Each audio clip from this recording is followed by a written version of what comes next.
Since time immemorial, people have been asking me for beer cocktails. So today we're going to cover the basics of beer cocktails, plus one twist of a cocktail that I stumbled into while I was developing this episode that has blown my mind. I'm in love with this thing.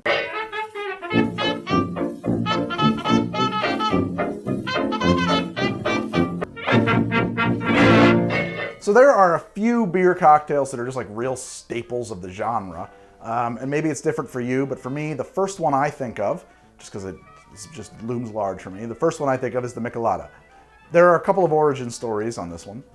It is sort of like a gussied up Michelada, which is a beer, lime, and salt, and some people suspect that's exactly what it is and where the name comes from. Another more fun story is that it is named for this guy, Michael Esper, who used to order his beer with lime, salt, and ice at a club called Deportivo in San Luis Potosi. Other members started ordering Michel's Limonada, and it gradually shortens to Michelada. Which one is true? It doesn't matter. Let's just make it. This, by the way, is also very similar to a drink called Red Beer or Red Eye, and I actually made a version of that drink, the version that appears in the 1988 film Cocktail, in a previous episode. I'm going to put up a link to that one if you wanted to check that out. Anyway, so get the glass, you're going to build this one in, and take a lime wedge. Make yourself a little limey wedgie, a little wedgie lime. There we go. Take a lime wedge and rub that around the lip of your glass. In my case, a big old beer mug, because I like that. And then we're going to rim this. A lot of people rim this with salt or chili, or salt and chili. Those are both great options. Or what I'm going to use, which is Tajin, which is a commercially available spice mix. I'm going to just cover my mixing board. I'm going to just cover my cutting board with some Tajin, and then we're going to rim this beer mug. I'm going to put some ice into my mug. I'm just going to crack 2 cubes right on in there. And some of that ice will make it into the glass. And now I want to put in 2 ounces of tomato juice.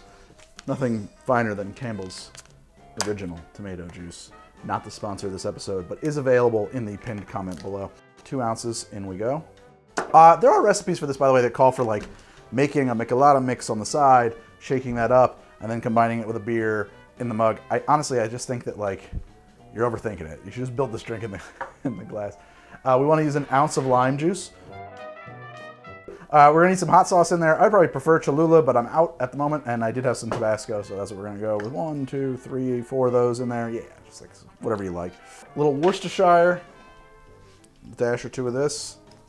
This is pretty low in the bottle, actually. Yep, it got in there. A little dash or 2 of Worcestershire. There we go. There we go. Just the absolute dregs of my Worcestershire. A little Worcestershire. Put a little Tajin straight in there. Why not? No reason you can't. Or chili or lime. Tajin has salt in it. It's like a salt, chili, lime combo. It works really well here. Give that a little stir to just kind of incorporate things. Then you're going to want to top that up with a nice Mexican lager. Tecate is perfect. Is this twist? Oh, it's twist off. Looking like a jerk. Boom. And enjoy. These are crazy delicious. I'm not actually a real big beer drinker, but I do find that most of the beer cocktails, these kinds of things, are extremely up my alley. Much to my liking. This is no exception. I love it. I maybe went a little hot with the, a little heavy-handed with the Tabasco on this one, but I don't mind. It's just so fresh and bright, which is surprising because tomato sauce, tomato juice isn't what you think of. It's usually, you think of tomato juice, it's pretty heavy actually.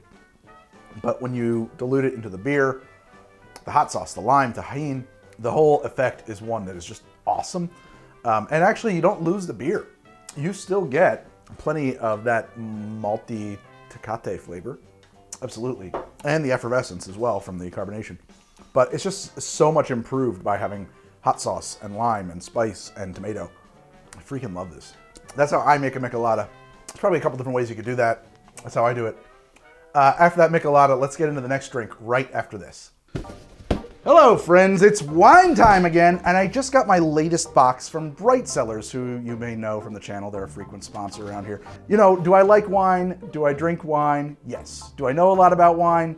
No. Somehow I still don't know a lot about wine. I really should by this point, but I don't. So instead, I let Bright Cellars do it for me. You just pop over to their website and you answer 7 little questions about the things you like, and Bright Cellars will feed that into their fancy schmancy wine computer, and presto, they will match you with wines you've never had before that you'll actually like. It's like happy little surprises in the mail. The information age is a many splendored thing. And in keeping with that, Bright Cellars usually gets it pretty right with their picks. I've been using Bright Cellars for a while now, and each time I taste a wine and give it a rating on my account, and Bright Cellars has used that information to further tailor the bottles they select for me. I just got this box of wine, so let's uncork one and give it a try. Let's see how Folk and Fable is. It's excellent. It's very balanced. It's not like, I wouldn't say it's an exceptionally dry wine or a sweet wine. It's just right in the middle there. One of my favorite things about Bright Cellars, by the way, are these little cards that they include. It really appeals to my desire to like know things. And let's see what it tells me about Folk and Fable. It tells me that it's been aged for 3 months in bourbon barrels. This red blend is bold and smoky with vanilla, cinnamon, nutmeg, and clove on the nose and ripe fruits on the palate. Vanilla? Yeah, I do get that. I do get the vanilla and the cinnamon and the nutmeg, yeah. I'm not picking up the smoke, but I also think that like smoky wine is probably different than the kind of smoky liquor I'm used to, so I gotta expand my wine knowledge again there. Cool stuff. Right now, Bright Cellars is giving HCD fans an exclusive deal. Half off your first 6-bottle box and a bonus bottle on top of that, so 7 bottles. And all you've gotta do is click the link below and take the quiz to get started. So please do that. All right, let's get back to the show. So this next one is a classic, absolute classic, like so classic that Charles Dickens wrote about it. I am talking about Shandygaff, or Shandy if you prefer for short. There is a surprising amount of information on this drink and the topic of it in Merriam-Webster's dictionary website, oddly. And I know that that's pretty new for them because way back when I was in 6th grade, I quite literally spent my lunch breaks at school reading the dictionary end to end because I had lots of friends. No expansive articles on Shandygaff. Traditionally, as in the form that Charles Dickens very specifically was talking about, this drink was made very simply by mixing equal parts, or close to equal parts, ginger beer and ale. Now in Germany, they have another drink that caught on quite a few years after Dickens' day called Radler, which I'm supposed to pronounce Radler, but that can't be right, can it? It's the same idea, except that it's a lager instead of an ale, and it's made with lemonade. And that lemonade, by the way, here is the carbonated style that causes so much confusion between the UK and the US. Apparently that confusion extends to Germany. Shandy goes back far enough that it's sort of impossible to pin down an exact origin point, but Radler was supposedly invented in, I think, 1911 by a bartender who had a popular spot with bicyclists. Radler means bicyclist, and he wanted to sell the same amount of beer to twice as many people, so he mixed it with lemon soda. And maybe that's true. I don't really know. I wasn't there. Anyway, one thing I do want to clarify here is that in the US, and maybe elsewhere as well, there's a brand called Leinenkugels that sells a bottled summer shandy, which is a lager and lemonade combo. And I mean, maybe technically that's a Radler, but we're splitting hairs here. Really, the main thing I want to convey is that they didn't invent that, which is fine, and they don't like own the concept of a shandy or a Radler. It's a fine product. I like it. I've had some last summer. I'll probably have some this summer too. But you can make your own, and maybe you'll like what you come up with on your own even better. Maybe not. Who knows? Anyway, I'm going to make both of these right now, a Shandygaff and a Radler. I've got an ale for the Shandy and a ginger beer and a lager for the Radler. I'm going to use the Harp Lager for the Radler, and I'm going to use Smithwick's Red Ale for the Shandygaff, Smithwick's Red Ale and Old Jamaica ginger beer. And I don't know what they use for I don't know what brands of lemon soda are popular in the UK. I'm told that they're quite the same as like a Sprite or very similar to that. My personal favorite lemon soda is actually Angostura lemon, lime, and bitters. This stuff is awesome. I don't know if it's, I know it's available online. I'll put a link to it below. I've never seen it in the stores around here. I wish Angostura would get some shelf space with this because I think this is a fantastic product. And it's definitely in the spirit of the right stuff to use here, right? So let's make this easy stuff, right? We just need 2 mugs, boom. I'll make my Radler on the right and my Shandygaff on the left. All I'm gonna do is pop open my burrs. Boo! Boo! So go to about the halfway points on both of these, and I will be sneaking them as much as I can, just because I kind of want to preserve my fizz. Okay, and a little ginger beer here. And my Radler gets the Harp. And my Shandygaff gets this red ale. Smithwick's. Should we go, what order should we go in? I want to do old to new, so we'll start with our Shandygaff. Here we are. Smithwick's Red Ale with Old Jamaica ginger beer. What a delightful combo. It's so surprising. It is fizzy. It is Lightly sweet, because we've cut that now. The ginger beer's been cut with beer. It's a nice treat, you know? It's somewhere between a soft drink and an ale. The ABV has been reduced, but I mean, if you're mixing beer with things, you're going to reduce ABV. Let me taste the ale and so. It transforms the beer. It really does. It totally transforms it. Like this red ale, this Smithwick's can be, to me, a little heavy, a little loaf of bread-like, but with the ginger beer, it really lightens it up, elevates it, makes it just an absolute effervescent bit of bubbly. Let's try my Radler. My Radler. Between the two, actually, this one might be my preferred. I find that to be really good. The combination of the lemon lime and bitters with the Harp Lager is just excellent. They just mate together really well. Really mellowed. It's like a mellowed out lemon lime. It is like a popped up, punchy, citrusy beer. It's fun. Woo! I love it. I love there's an interplay in both of these between their non-alcoholic component and their lager, where you get like a dance between the I'm not good at beer tasting notes, but the lagery notes, the ale notes, the yeast. You know, neither of these are really hoppy, and I will say that. I don't think that either, I'm not a big hops head guy anyway, but I don't think either of these drinks would be benefited by having like a real hoppy American style IPA or craft ale. I think you kind of want to think about when these were made popular and go with something a little lower hops, a little bit more traditional. They're not the most evolved, most complex drinks, but they were covering the basics of beer cocktails. Here they are. All right, so next up, let's look at a drink called Black Velvet. Black Velvet, which brings a little stout into the mix. This drink, we know exactly when it was invented. It was invented in 1861 at Brooks Club on the occasion of the death of Prince Albert. That was Queen Victoria's boy toy. Mourners wore black armbands, fancy fellas who were members of clubs in London while they drank champagne. The stout in the champagne was meant to be an armband on their drink, which seems like overkill, but it's sold beer. So it's very straight up. It's just an half and half beer and champagne. And if you're very good at this, I'd be able to get it to layer. I have yet to succeed at layering these. We're going to try. I got my stout, I got my champagne. I keep going back and forth. I think that you want to go champagne first. And am I using good champagne? No, but I didn't really like Prince Albert, so who cares? Boo! Yep. Snake this down the side of my glass here. Now, it seems like I'm being very wasteful, but if I was running Brooks Club, of course, I wouldn't be getting my beer from a can, and my champagne would certainly be getting drank by the bushel. A lot of head there, but there is some layering. There is a layering going on, but it did radiate straight down into it. So here we have a Black Velvet. Let's see how it is. It's not my favorite drink. It's got not a lot going on. It just tastes like champagne and some beer. Maybe most of my beer, I need to get some more beer in there. I don't know. You get a little bit of a stout aftertaste on it. Try that again. Yeah, so this is not my favorite drink, to be perfectly honest. I think the champagne is really dominant. I don't really get a ton off the Guinness. Maybe my ratios are a bit off. But honestly, Guinness is not a very loud flavor when you compare it to a champagne, which is crisp and tart. It's gonna end up getting a little pushed around.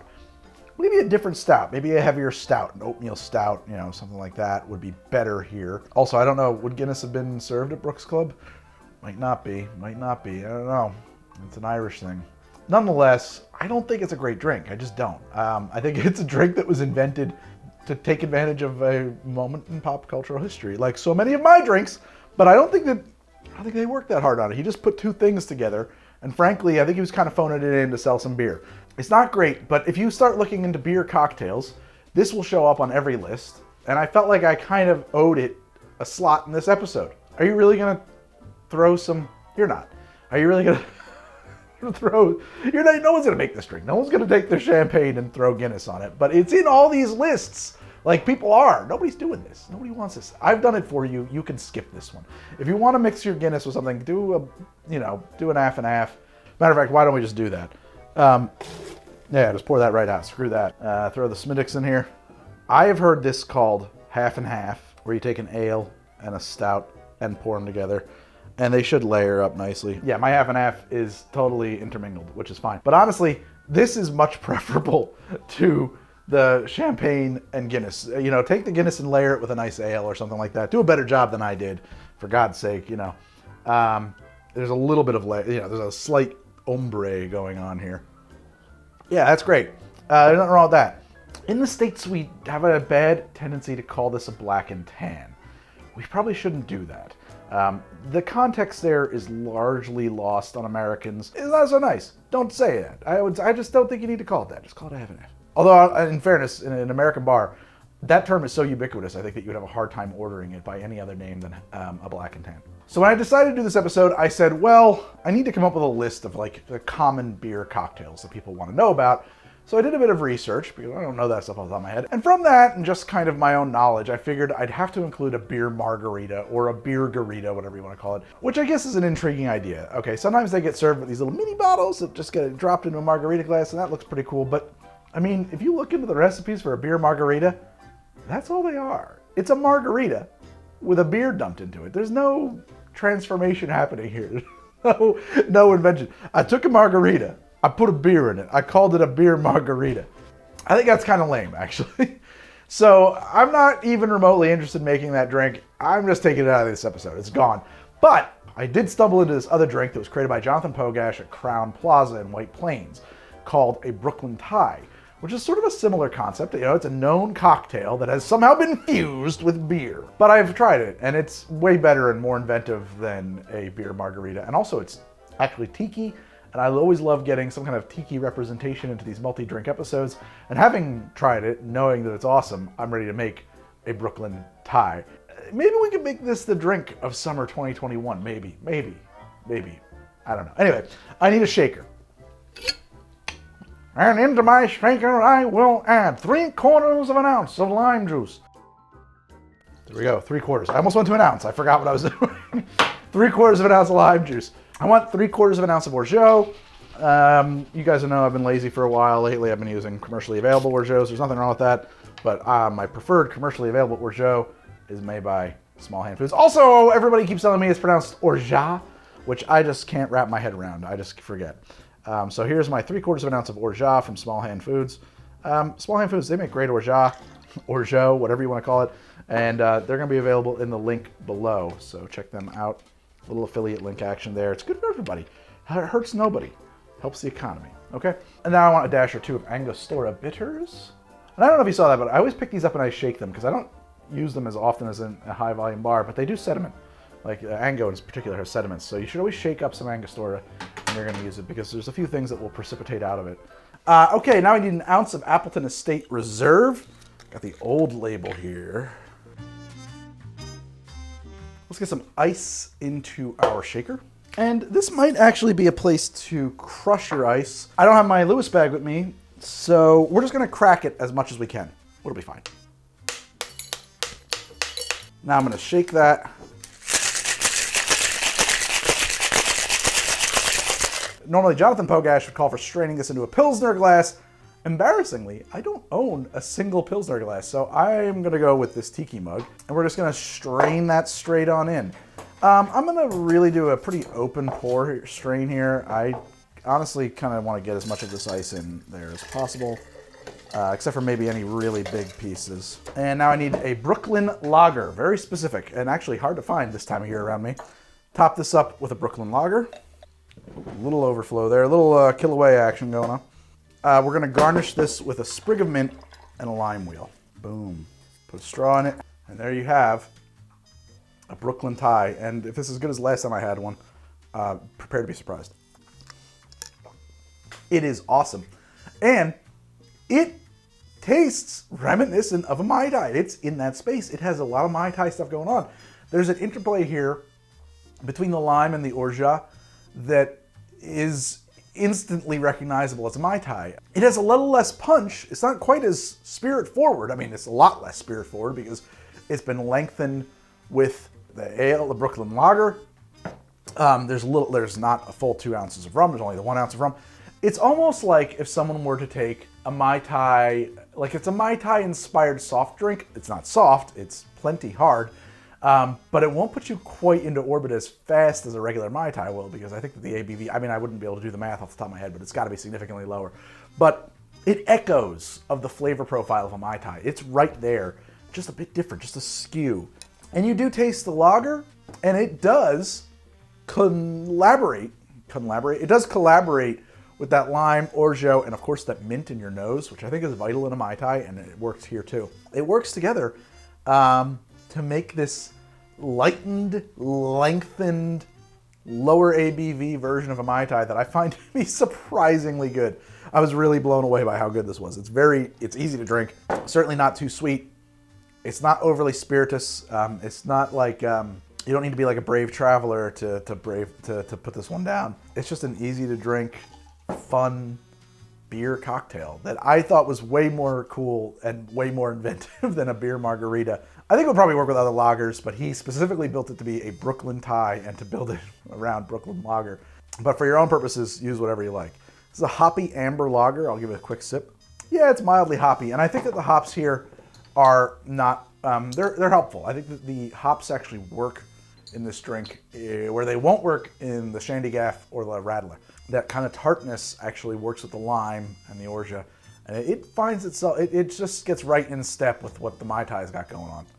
I mean, I've almost finished it. It's delicious. So people have been asking me about beer cocktails for a while. Today, I made a few. I made a Michelada, we made a Shandygaff, we made a Radler, or Shandy if you prefer. We made a Brooklyn Thai, which was a real twist of a drink.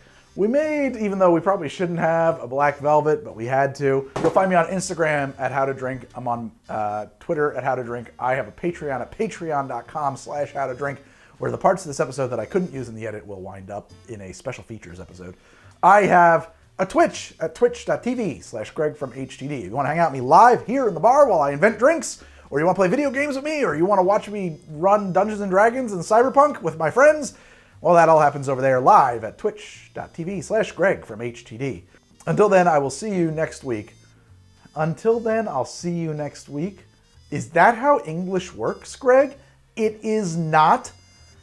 Until then, be good out there. No. Until then, listen, if you liked this episode, and I really, truly, deeply, from the bottom of my heart, really, deeply, truly hope that you did. You know, I've been making this show for a heck of a long time, and there's a lot of episodes before. And if you're new to the show, or if you've been around if you're an old friend or a new friend, there's a lot of episodes of How to Drink. And here are 4 suggestions for you to wet your whistle with. Perhaps feasting your eyes on one of these lovely beauties will satiate your desire for more of me. Because I know you want me.